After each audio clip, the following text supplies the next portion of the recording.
Uh, Good morning. The content I picked for today is just a little, not as some of it, those other ones are a little deeper, and I shouldn't feel like doing that right now. Maybe it's too early. But just some things that'll happen when you get a new Thai girlfriend.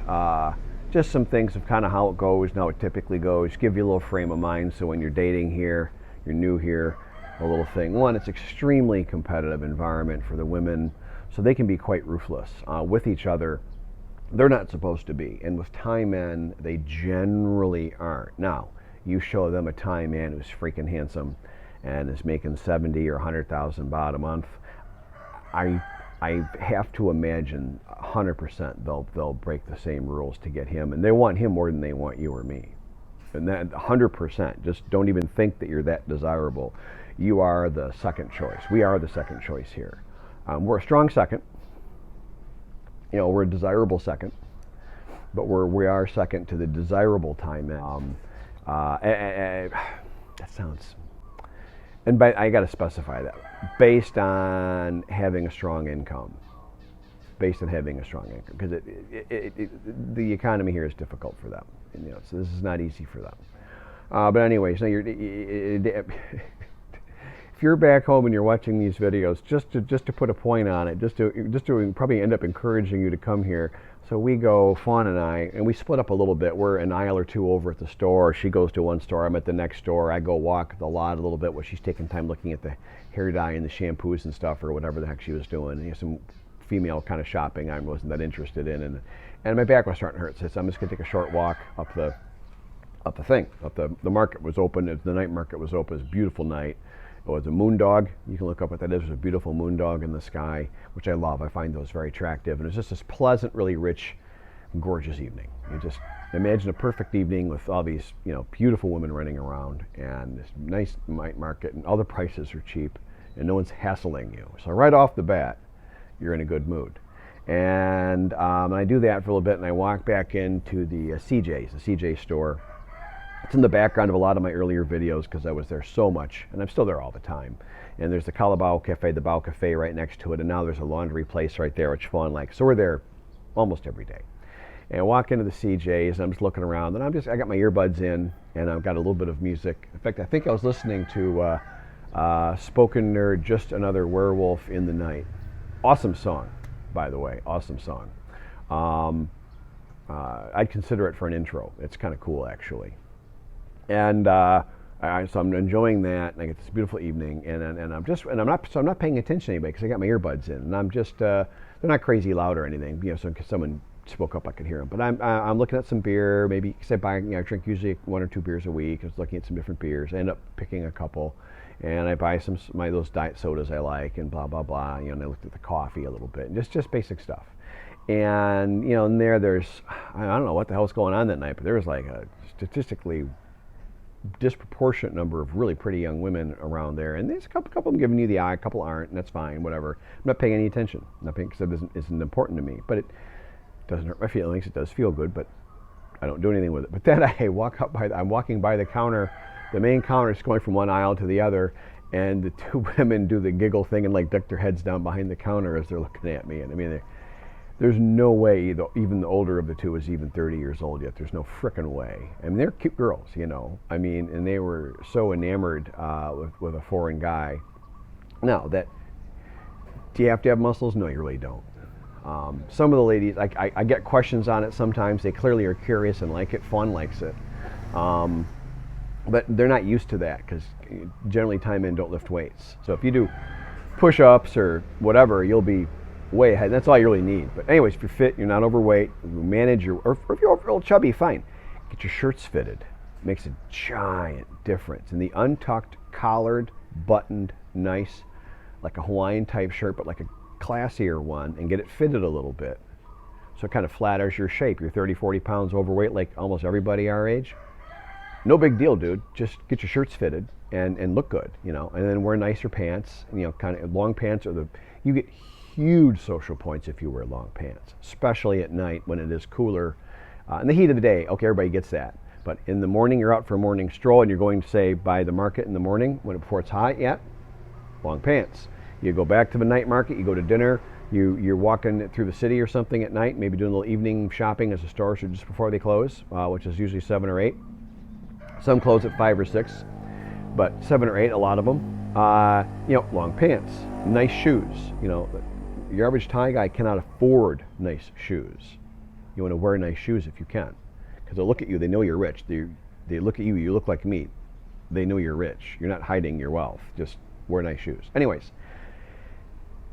dude, you'll crush it. Anyway, so enough about all that. It was just that was just a fun evening. But see, you're going to make a girlfriend pretty easily because they'll be literally fighting over you, and that's what will kind of happen. You'll find that as you start focusing on one lady and you come around her place and this and that, and you get in their social circles, some of her friends are going to give you the bing ping, and they're going to and you're going to get some of her friends or relatives or neighbors will find out who you are, and then they'll friend request you on Facebook. And make sure you've got a good Facebook profile, and make sure you've cleaned that up. Absolutely, before you get here. There's a video I mentioned that I should hit that again. You want to really, Kun Ma with, what, Yui's mom? Yeah, Yui's mom, on my motorcycle I gave him. You clean up your social media profile. When you're retired, put your proper stuff in order, a little bit like exactly like a resume. You want to say everything is true, but in a flattering way, and have it paint a clear, easy to understand narrative, and impressive photos. Thai is a show me culture, like from Missouri. Impressive photos in your personal photos. Here's me climbing this mountain. Here's me with my fancy sports car. Here's me with the smoking hot lady that I stood next to and took a picture of that you probably think is my girlfriend from before. Whatever. I don't know. Whatever whatever it is. You want a good social media profile because you'll get judged by it. Right, wrong, or indifferent. I'm just telling you it's gonna happen. Should that Tyrannosaurus Rex eat you? No, but he's gonna freaking eat you if you stand next to him. It's an uncontrollable thing. You're gonna have to deal with the reality of it, okay? Anyway, so you're gonna get a lot of attention right away from that. And again, that shouldn't happen too soon. If they want to bring you in immediately, man, that's a bad sign. And if they never want to bring you in, bad sign, obviously. There should be that, couple of 2 to 4 months sort of dating, and then they want you to meet the parents. And they'll be closer to the 2 probably, because they tend to want to push the timeline. That's a whole other video I haven't done yet, but on the timeline stuff. But they're going to want everybody to get a look at you, but you're going to get more attention than your new girlfriend's going to be comfortable with. There's nothing they can do about it. And then the people that weren't able to steal you, which was everyone, because you're still with the girlfriend. A lot of them will start gossiping. The poot doom, gossip. And again, gossip here means bad. It isn't. If just talking about someone is talking about someone, gossip is bad. Not like in the States where gossip can be either way. That's a big difference. You need to know that. And you don't care about the gossip. Geez, Rob, I always rattling on about the stuff I don't care about. She's going to care about it. That's why I mention it. She's going to care about it.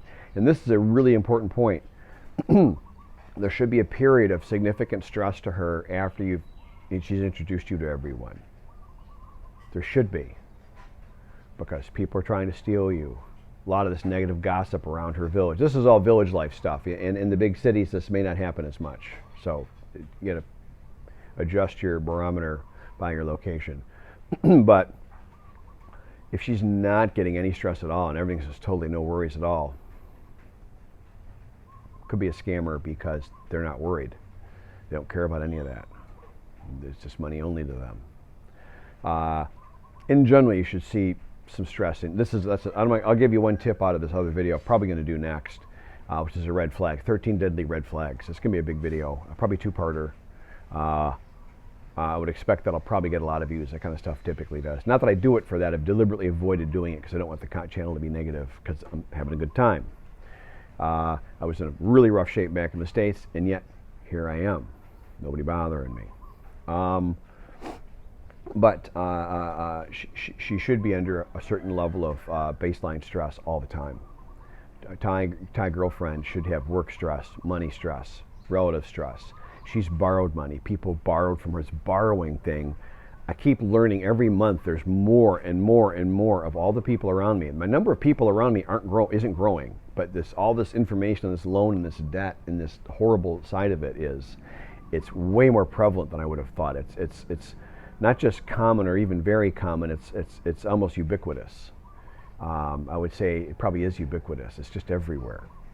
And these loans and debts are horrible. And she should be stressed about all that. And that, they're happy-go-lucky and all that on the surface and everything, but you've gotten to know her a little bit. You should be seeing that. If you're not seeing that, you know who's not stressed? Scammers aren't stressed, because they don't pay attention to any of that. They just go get another falafel and they need more money. It's actually quite easy for them. Once they get good at this, they can go on Thai Friendly and Thai Lovely and Tinder and wherever, and they know what to say now. Some of them are taught what to say. Some can figure it out on their own. Some of the scammers are fairly bright. They figure it out on their own, and they just get another falafel, get another one, and they can have 4 or 5 of you guys at once. You don't know who she's with when you're not there at her house. She could have 3 or 4 other guys right now. And I've known guys that thought that wasn't true, and I'm quite sure it was. So you have to be careful about that. Anyway, so that's kind of like what happens a little bit, with when you're meeting a new girlfriend and kind of just that initial settling in process. There's some unusual social dynamics going on. If you have that in the back of your mind, none of this stuff should make you paranoid or crazy about this, okay? Just it's something to have in the back of your mind, because the scamming is common here. You almost have to pick through the scammers to find the nice girls these days. In fact, based on my personal experience and based on everything and my ongoing experience here in the village as a culturally married guy with Fawn, what Fawn and I as a couple see, I would say Fawn and I are seeing the same thing that I saw as a bachelor dating here, and that is you'd have to pick through the scammers to find the good ones. I'd say that's sadly where we're at these days here. I think the more north you go, the better your odds are, maybe, or the further away from the tourists in general. So, more north and more away from any tourist centers, the better you are. And that's here you could date, and I'm aware of plenty of nice, actual, legitimate ladies. But I am surprised at how many scammers and black-hearted and gold diggers types I know. That surprises me. It's at least 50-50, if not a bias in favor of the bad people. And I'm here in a relatively remote village in Isan, Thailand. So. Thailand's starting to lose its culture like every place else. I think they'll still do a better job of keeping it than most places for about 100 reasons I could name if I wanted to. The culture is so unique and so crazy. It's inherently resistant to change the way it's set up, which is awesome. But it is changing, unfortunately. Anyway, so that's my morning coffee, and pretty good. It was a little hot. I wanted it to cool, and so I made a video. So thank you for helping me cool off my coffee. See you next time. My name is Rob, and thank you for supporting my YouTube channel. I meant every word I just said with respect.